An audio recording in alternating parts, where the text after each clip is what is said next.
자, 시작할게요. 그래서 다시 한번 이제 정리를 하고 보도록 하시면, 일단은 여기 있는 질소 순환은 총 5단계로 나눌 수가 있어요. 전체적인 큰 범주는 제가 이렇게 한번 설명을 드렸잖아요. 그러니까 큰 범주를 머릿속에 놓고 그게 이제 문제상에서 출제가 될 때는 이렇게 제가 말로 설명한 것처럼 나올 수는 있지만 일단 이해를 통해서 정리를 좀 해야 되니까 정리를 첫 번째로 하자면 이 단백질의 성분들, 질소 성분들이 수계로 유입될 때 얘네가 유기성 질소에서 성만 뺀 거예요.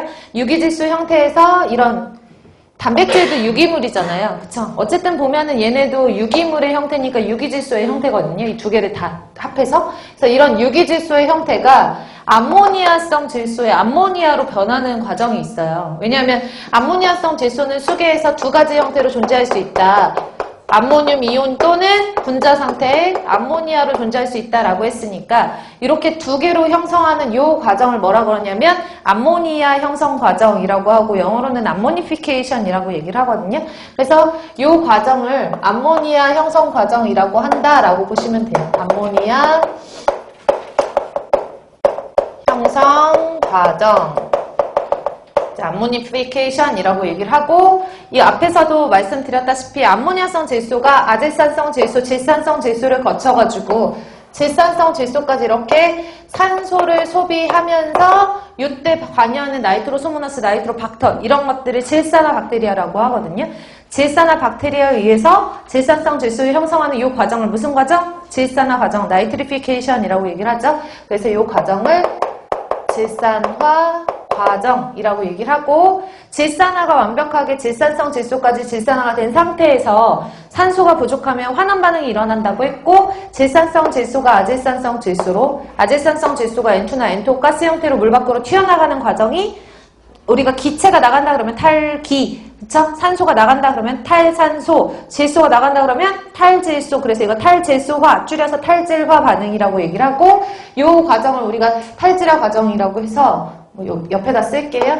제가 쓸 때가 조금 이따 다 지울 거라 디나이트리피케이션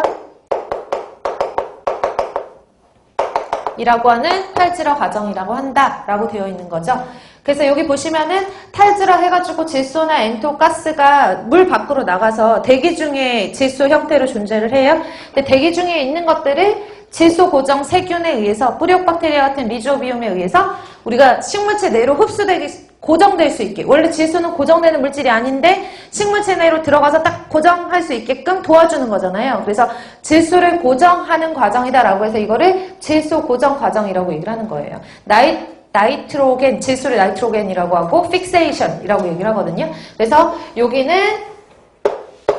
질소 고정 과정이라고 쓸게요. 그냥 질소 고정 나이트로겐 픽세이션. 보세요. 질소를 고정할 때에는 형태가 N2나 N2 가스의 무슨 질소 형태예요? 무기질소 형태죠. 그쵸? 얘는 무기질소잖아요.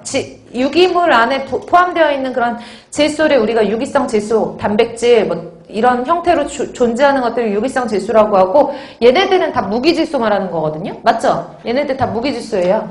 N2 가스, 질소 가스로 있는 것도 무기질소예요. 물속에서 이제 질소가 어떤 뭐라 그래야 되지? 변화를 하는 과정에서 우리가 무기성 질소, 유기성 질소 구분할 때는 얘네를 언급하진 않았지만 대기 중에 있는 질소는 무기성 질소잖아요. 이런 무기성 질소의 형태가 식물체 내로 흡수를 하잖아요. 그럼 식물체 내에서는 무기질소 형태로 고정을 시키는 이런 고정 세균 때문에 무기질소로 들어갔지만 이 식물체 내에서 계속적으로 먹이사슬 단계로 계속 이동하다 보면 무기성 질소의 형태가 점점 뭘로 바뀌냐면 유기성 질소의 형태로 이렇게 바뀌거든요. 맞죠?